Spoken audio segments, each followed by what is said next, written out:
Hi guys, today I will show you how to download Need for Speed No Limits on your phone.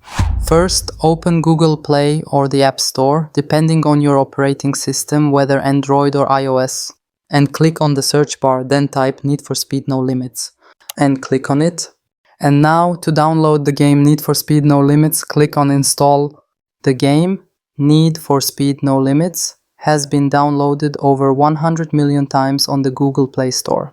As for the required storage space, the base game size is approximately 648 MB, but you may need additional space of up to 1.52 GB or more for installing extra files after downloading, depending on updates and the version.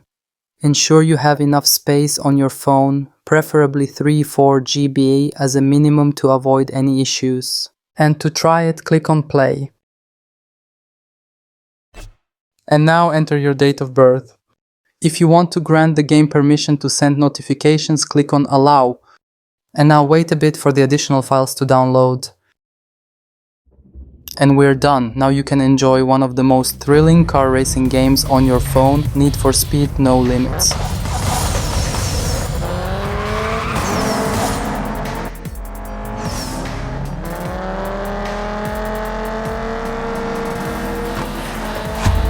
That's all for today. Wishing you a productive and joyful day. If you're ready to level up your tech skills and get more awesome content, subscribe to join the community.